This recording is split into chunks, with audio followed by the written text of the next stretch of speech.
என் இனிய பறையர்குடி சொந்தங்களுக்கு வணக்கம். நான் மருத்துவர் எரிமலை ராமச்சந்திரன், நிறுவனர் தமிழர் சேனை.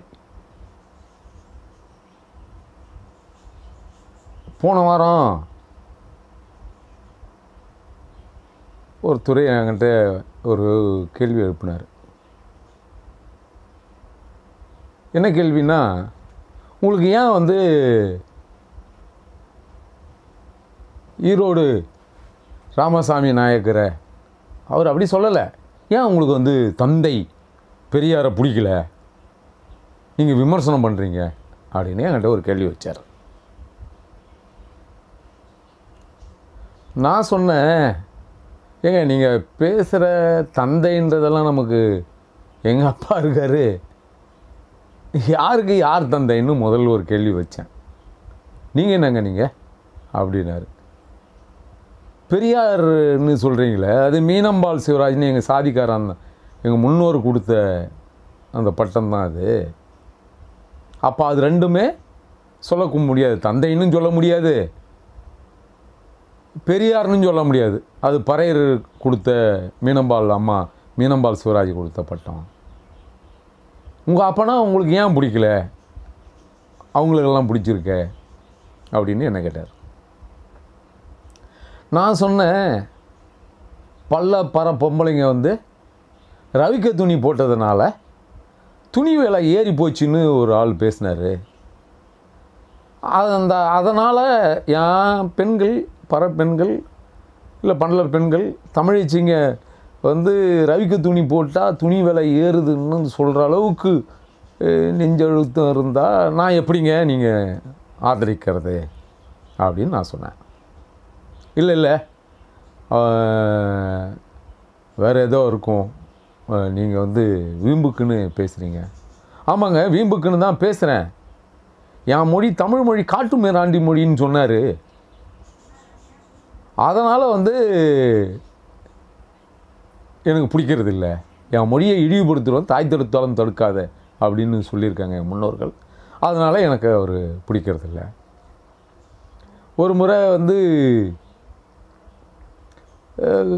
திமுக தலைவர் மறைந்த கருணாநிதி சட்டமன்றத்திலே அவர் பேசியிருக்காரு.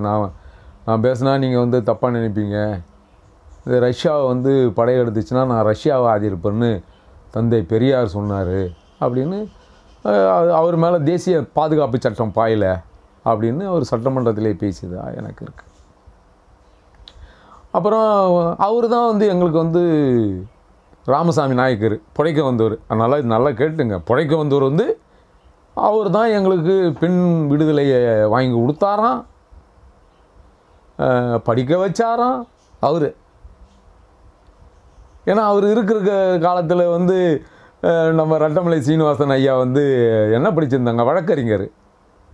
அவர் தான் ராமசாமி நாயக்கர் தான் படிக்க வச்ச மாதிரி பேசுகிறார். அப்போ நான் ஒரு கேள்வி எழுப்பினேன்.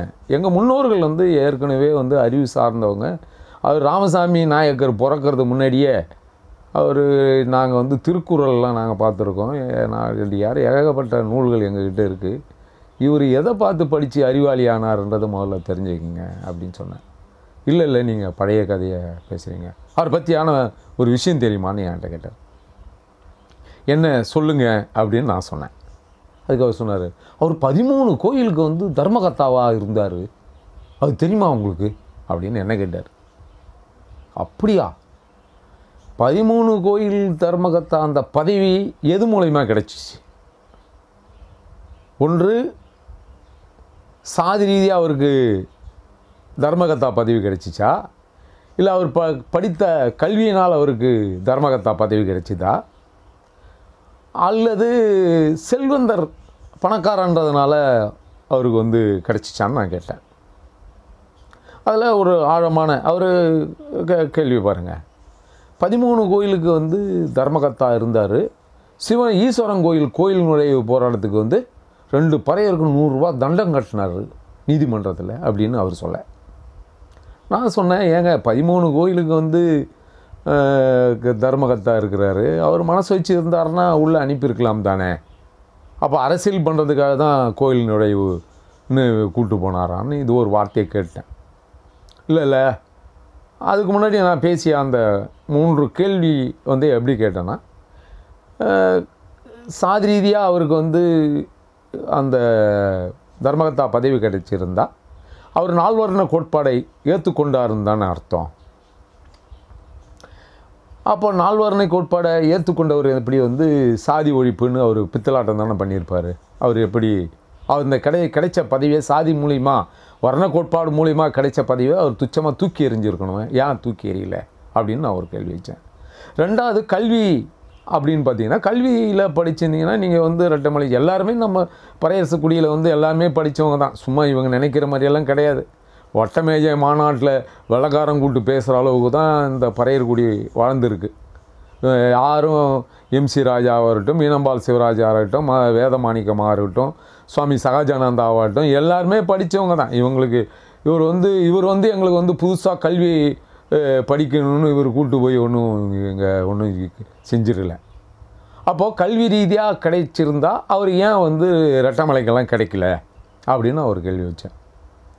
பொருளாதார ரீதியாக செல்வ ரீதியாக கிடைச்சிருக்கணும்னா கப்பல் ஓட்டிய தமிழன், மதுரை பிள்ளை போன்றவர்களாம் பெரும் செல்வந்தர்களாக வாழ்ந்திருக்காங்க. அவங்களுக்கு ஏன் இந்த பதவி கிடைக்கல அப்படின்னு நான் கேட்டேன். அப்போ வர்ண கோட்பாடை அவர் ஏற்றுக்கொண்டார் அப்படின்னா, பார்ப்பனர் என்று சொல்லப்படுகின்ற ஆரிய பார்ப்பனர், நாங்கள் பார்ப்பனர்னு பறையருக்கு இருந்திருக்காங்க, அது நல்லா கேட்டுங்க. ஈஸ்வரன் போராட்டம்னு சொன்னார்ல, ஈஸ்வரன் கோயில் போராட்டம் எதுக்கு? இவர் தான் தர்மகர்த்தா வச்ச, இவர் மனசு வச்சுருந்தா அது உள்ளே கூப்பிட்டு போய் விட்டுருக்கலாமே. கண்ணா சேர்ந்துருந்தால் எல்லா பறையனும் உள்ளே போயிருப்பான். அப்புறம் எதுக்கு இவர் வந்து கோயில் நுழைவு போராட்டம்னு கொண்டு வந்தார், போனார்? எதுக்கு தண்டம் கட்டினார்னு கேட்குறான். நான் கேட்குற கேள்வி, பறையர்கள் ராஜராஜ சோழன் கல்வெட்டுப்படி பார்த்தா கூட பறையர்கள் கருவறையில் இருந்திருக்கிறார்கள் இல்லையா? பூஜை செய்தவர்களுடைய தொழில் பறையருடைய மறையோர் பறையர் அவங்க தான் பூஜை செஞ்சுருக்காங்க தெரியுமில்ல. நீ வந்து படித்தால் தானே, பறையன் வரலாறு படிக்காத ஆளாயா? நீ படித்து வந்தோன்னா என்ன பண்ணியிருக்கணும்? 2 பேருக்கும் 2 பறையருக்கு நீ தண்டம் கட்டணும்னு சொல்கிறல்ல. நீதிமன்றத்தில் வழக்காடி பறையர்கள் ஏற்கனவே கோயில் கருவறையில் சென்று பூஜை செய்கிற அளவுக்கு உரிமை பெற்று இருந்தவர்கள்னு சொல்லி வழக்காடி அந்த வழக்கை ஜெயிச்சிருக்கணும் தானே இல்லையா? நீ எதுக்கு தண்டம் கட்டின? தப்பு பண்ணுறவன் தான் தண்டம் கட்டினான். பறையர்கள் கோயில் நுழையிறது வந்து தப்பு இல்லை அப்படின்னு நீ சொல்லி நிரூபிச்சிருக்கணுமா இல்லையா? ஆக உனக்கு என்ன, பறையர்கள் கோயிலுக்குள் போகக்கூடாதுன்னு ஒரு வஞ்சக சூழ்ச்சியில் பறையனுக்கு நீ தண்டம் கட்டுற. இதை நான் இதை கேட்கக்கூடாதா? ஏன் தண்டம் கட்டின? கோர்ட்டில் நீ பறையர்கள் வந்து கருவறைக்கு போனவங்கன்னு நீ நிரூபித்து, நீ ஏகப்பட்ட தரவுகள் கல்வெட்டு இருக்குது, எல்லா கோயில்லையும் பறையன் பேரில் இருக்குது, காவல் பறையன்னு சிலையாக இருக்கிறான் பறையன், அவனை எதுக்கு நீ உள்ளே கூப்பிட்டு போகிறான்னு தண்டம் கட்டின? போகக்கூடாதுன்னு தண்டம் கட்டுற. அப்போ ஆரிய பார்ப்பனும் நீயும் ஒன்று தானே, ஒரே வேலை தானே நான் கேட்டேன். அப்புறம் அவர் என்ன பண்ணிட்டாரு, இல்லை நீங்கள் வந்து விதண்டாவாதம் பேசுகிறீங்க. ஏங்க இது விதண்டாவாதமா? நான் சொல்கிற அன்பவர்களே, பறையர்களே, சாம்பவர்களே, நீங்கள் சொல்லுங்கள், இது விதண்டாவாதமா? கோயிலுக்குள் இருந்தவனையே திரும்ப கோயிலுக்கு போய் கிட்ட வரைக்கும் கூட்டிகிட்டு போயிட்டு நீ தண்டம் கட்டுற அளவுக்குன்னா, அப்போது உன் மனசுக்குள்ளே பறையர்கள் கோயிலுக்குள் போகக்கூடாது அப்படின்றது தானே இது. நீ தண்டம் கட்டினா தப்பு பண்ணிட்டான்றது தானே அர்த்தம். என் மண்ணில் பிழைக்க வந்துட்டு என்னுடைய அரசியலை கற்றுக்கிட்டு, அயோத்திதாச, இரட்டமலை சீனிவாசன் போன்றவர்கிட்ட வரலாறை கற்றுக்கிட்டு, பகுத்தறிவை கற்றுக்கிட்டு, நீ வந்து பகுத்தறிவு தந்தை அப்படின்னு சொல்கிறிய. பகுத்தறிவுனா என்னன்னு தெரியல. கோயிலுக்கு பகுத்தறிவு தானே நீ? பகுத்தறிவுவாதினா நீ அந்த 13 கோயிலில் நீ வந்து தர்மகர்த்தா இருந்திய, அந்த கோயிலுடைய பூசாரி யாருன்னு சொல்லு பார்ப்போம். எந்த சமுதாயத்தில் இருந்தாங்கன்னு சொல்லியிருக்கணும்ல. நீ தர்மகர்த்தா வேலை பார்த்த இதில் பார்ப்பன எதிர்ப்பு என்றால் பார்ப்பனருக்கு நீ விரோதியாக காட்டப்படணும்னா, நீ இப்போ அந்த பெரியாருன்னு சொல்லப்படுகின்ற ராமசாமி நாயகர் வந்து அந்த அவர் தர்மகர்த்தா இருந்த கோயிலெல்லாம் வந்து எந்த சாதியினர் கோயில் குருக்களாக பூசாரியாக இருந்தார்கள்னு சொல்லியிருக்கணும் இல்லையா? அதனால் அன்பு சகோதரர்களே, பறையர்களே, நீங்கள் அந்த ஈரோடு ராமசாமியை தூக்கி எறியுங்கள் நம்ம தந்தைன்னு சொல்கிற அளவுக்கு நம்மக்கிட்ட இருக்காங்க. ரெட்டமலை அயோத்திதாசர், மீனம்பாள் சிவராஜ், அப்படியே தொடங்கின வேதமாணிக்கம், சிவசண்முகம் பிள்ளைன்னு பட்டியல் நீண்டு இருக்குது. MC ராஜா போன்றவர்கள்லாம் இந்த மக்களுக்காக உழைத்திருக்கிறார்கள்.